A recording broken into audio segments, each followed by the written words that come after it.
नमस्कार दोस्तों, आप सब कैसे हो? आई होप आप सब अच्छे होंगे।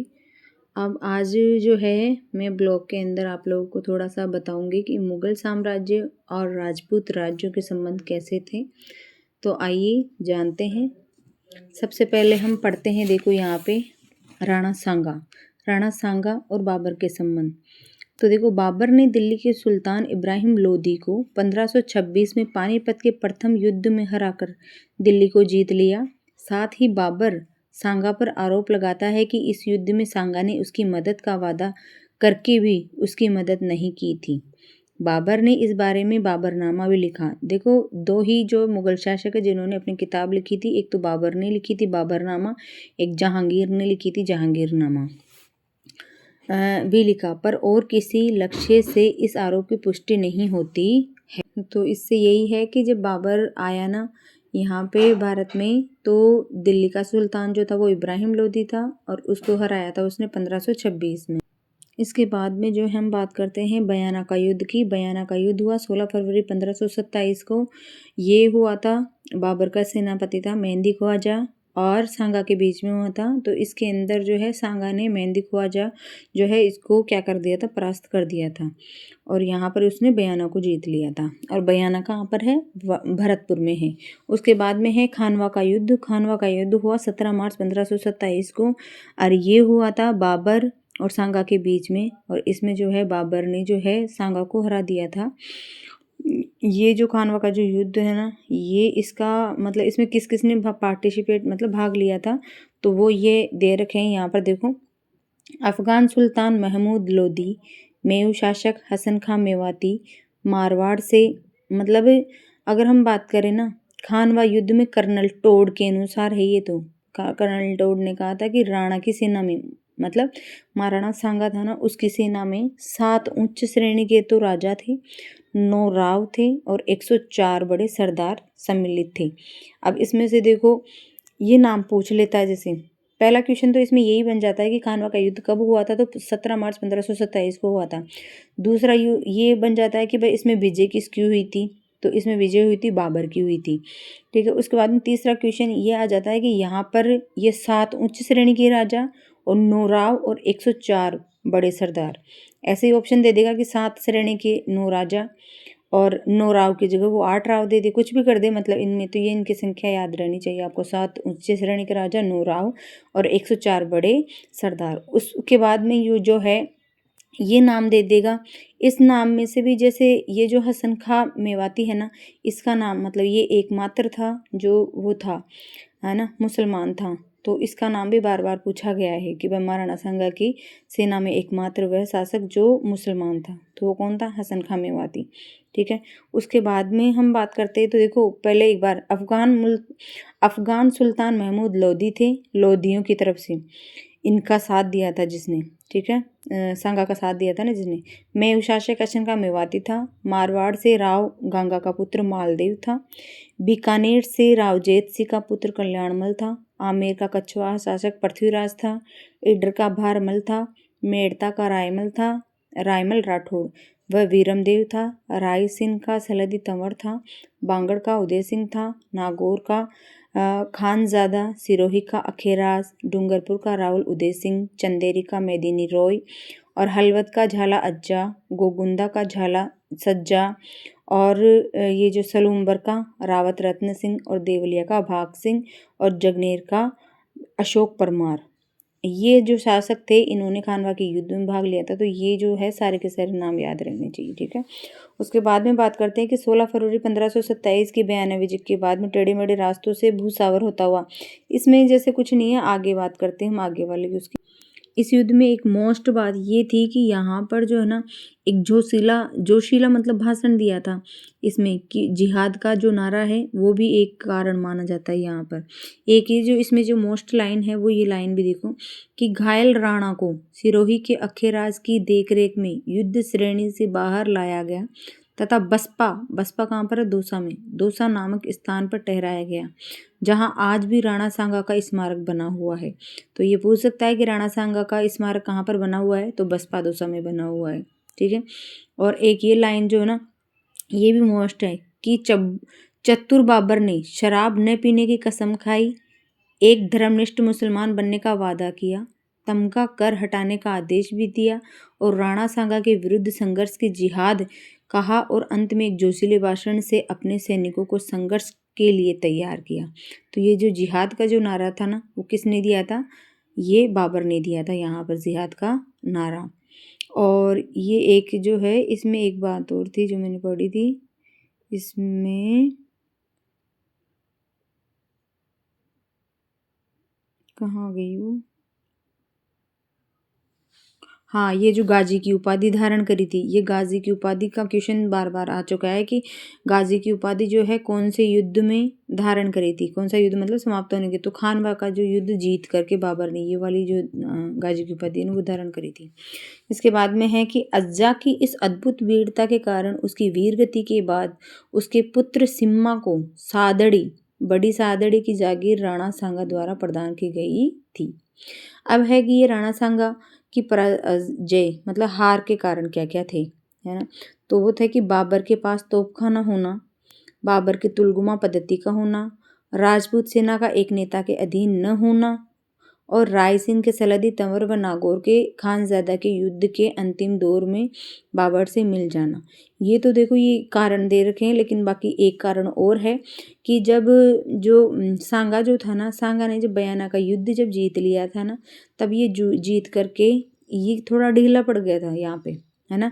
और इसने खानवा का जो युद्ध हुआ था ना, उसका तो बिल्कुल इसने ये सोचा ही नहीं था कि खानवा का युद्ध भी तुरंत 1 महीने के बाद में हो जाएगा, क्योंकि ये इनमें देखो डिफरेंस तो कितना है यहाँ पर 1 महीने का कि ये तो 16 फरवरी को हुआ था बयाना का युद्ध, तो और खानवा का युद्ध हुआ था 17 मार्च को।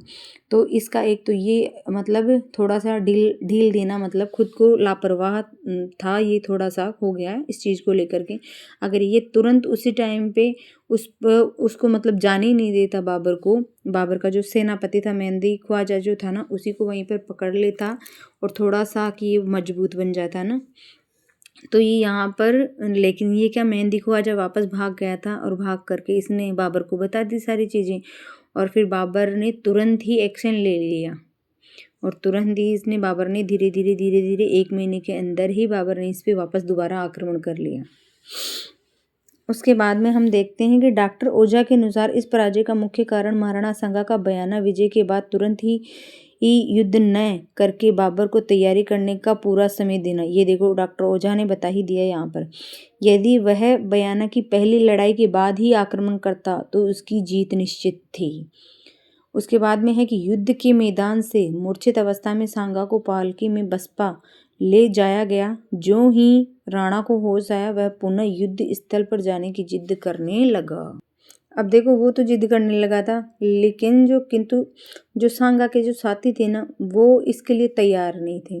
तो कईयों का जैसे कहना है कि जैसे वो जो सांगा जो है वहाँ पर युद्ध स्थल पर जाने के लिए ज़्यादा वो करने लगा, जिद करने लगा, तो उनके जो साथियों ने जो है ना 30 जनवरी 1528 को उनकी मृत्यु कर दी। कईयों का तो कहना ये है, और कईयों का ऐसे है कि जैसे उनको मतलब तीर लगा था तो जिससे वो मतलब घायल हो गए थे, तो 30 जनवरी 1528 को मतलब उन्होंने दम तोड़ दिया था, मतलब 46 वर्ष की उम्र में उनकी मृत्यु हो गई थी। और उनका जो शव था, है ना, वो कालपी से मांडलगढ़ ले जाया गया, जहां उनकी समाधि स्थल आज भी इस महान योद्धा का स्मरण दिलाती है। सांगा की मृत्यु के बाद में मेवाड़ की राजनीतिक स्थिति बड़ी शोचनीय हो चली। 10 वर्ष की अवधि में मेवाड़ की राजगद्दी पर 3 शासक बने थे।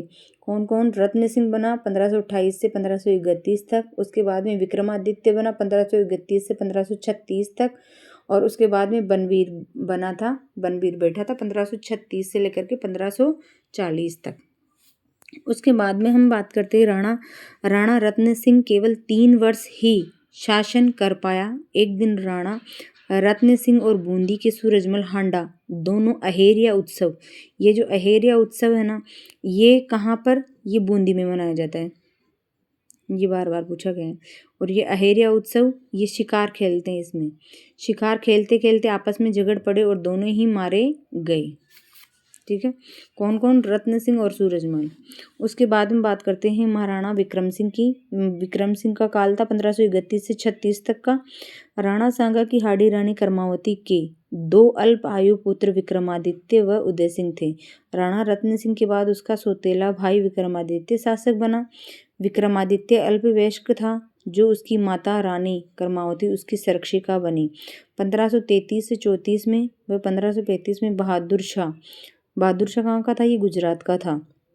मतलब बहादुर शाह ने चित्तौड़ पर लगातार 2 बार आक्रमण किए। सन 1535 में गुजरात के बहादुर शाह के आक्रमण के बाद विक्रमादित्य ने चित्तौड़ की रक्षा का भार देवलिया प्रतापगढ़ के ठाकुर बाग सिंह बकेला को सौंप दिया था और स्वयं बूंदी चला गया था। तो बूंदी कौन चला गया था? ये विक्रम सिंह चला गया था, ठीक है ना, क्योंकि ये बहादुर शाह जो गुजरात का था ना, उसने आक्रमण कर दिया चित्तौड़ पर। तो इसने जो ना सारा मतलब जो चित्तौड़ की जो रक्षा का जो भार है ना, देवल सिंह मतलब बाग सिंह बघेला था, उसको सौंप दिया था और खुद चला गया था बूंदी। ऐसा माना जाता है कि चित्तौड़ के रक्षार्थ कर्मावती ने अपने दूत पदम शाह के साथ, अब ये देखो पदम शाह है, ये यहीं पे मेरे को पढ़ने को मिला है, बाकी पदम शाह कहीं पे भी मुझे नहीं मिला था, तो ये इसको अंडरलाइन कर लेना, क्योंकि है ना बाग सिंह बघेला का ही दिया हुआ है। ये इसका दूत कर्मावती ने अपने दूत पदम शाह के साथ मुगल बादशाह हुमायूं को राखी भेजी थी और इसको ये कहलवाया था कि भाई तुम हमारा साथ दो, है ना। ये यहाँ पर बादशाह हुमायूं को राखी भेजी, मगर हुमायूं समय पर सहायता नहीं कर सका था। मुस्लिम लेखक फरिश्ता के अनुसार हुमायूं को एक पत्र लिखकर बहादुर शाह ने इस धर्म युद्ध जिहाद में कर्मावती की मदद न करने की अपील की थी, इसलिए हुमायूं ग्वालियर से आगे न बढ़ा और कर्मावती की मदद नहीं की।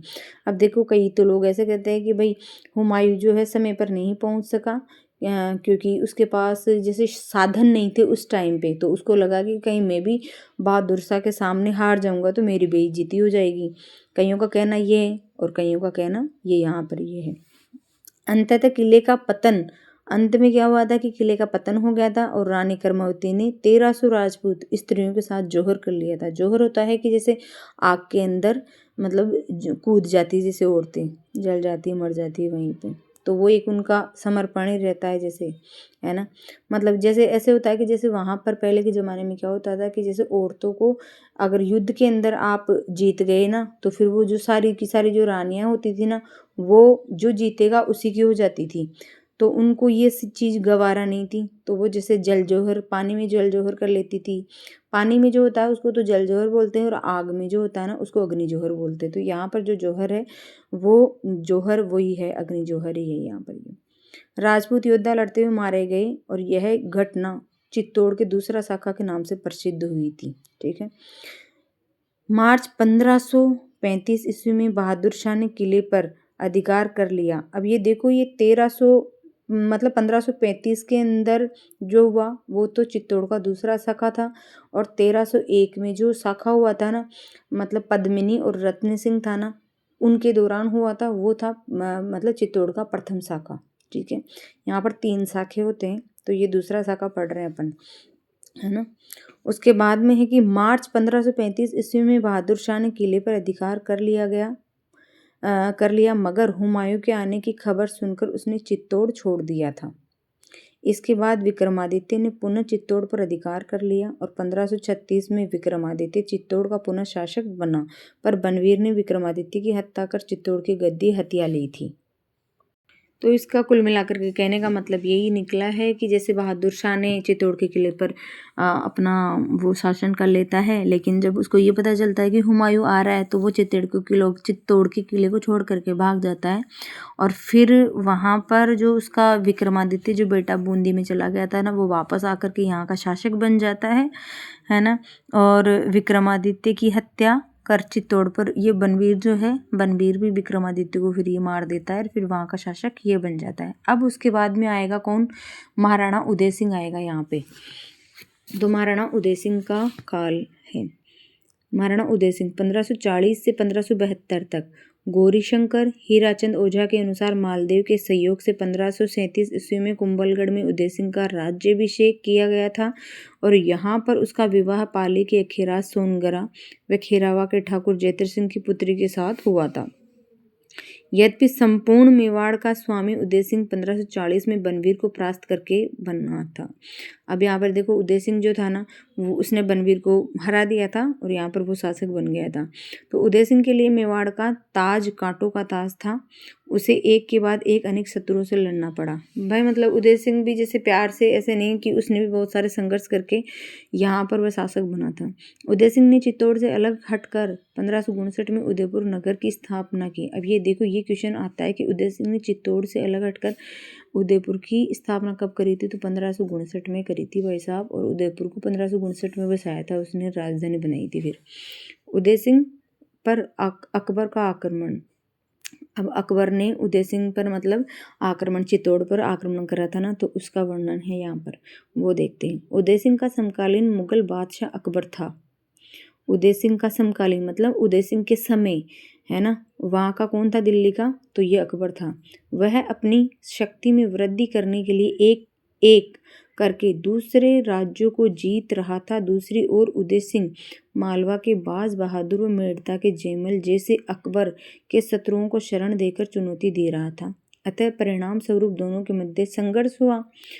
उसके बाद में अकबरनामा व अमरकाव्य वंशावली, मतलब ये जो दो किताबें हैं, अकबरनामा और अमरकाव्य वंशावली, इनके अनुसार मेवाड़ पर अकबर के हमले की आशंका को भांपकर उदय सिंह का रूठा हुआ पुत्र शक्ति सिंह, किसका पुत्र था ये? शक्ति सिंह उदय सिंह का पुत्र था, जो अकबर दरबार में रहता था। ये शक्ति सिंह रूठ करके कहाँ चला गया था? ये अकबर के दरबार में चला गया था, अकबर के पास में, अपने पिता के पास आ जाता है, अकबर के उद्देश्य की जानकारी देता है। इस पर महाराणा ने सभी सरदारों को बुलाकर इस संबंध में मंत्रणा की। उसके द्वारा यह निश्चय किया गया कि जयमल, मेड़तिया और फत्ता पर तो चित्तौड़ की रक्षा का भार रखा जाए और स्वयं उदय सिंह नव स्थापित राजधानी उदयपुर और उसके आसपास वाली गिरवा की बस्तियों की रक्षा करे। उसके बाद में राणा के द्वारा चित्तौड़ छोड़ने की घटना को लगभग लेखकों ने राणा की कायरता बताया और कर्नल टोड ने तो यहाँ तक लिखा कि यदि सांगा और प्रताप के बीच में उदय सिंह न होता तो मेवाड़ के इतिहास के पन्ने अधिक उज्जवल होते। परंतु डॉक्टर गोपीनाथ शर्मा राणा उदय सिंह को कायर या दोषी नहीं मानते, क्योंकि उदय सिंह ने बनवीर, मालदेव, हाजी खान पठान आदि के विरुद्ध युद्ध लड़कर अदम्य साहस का परिचय दिया था।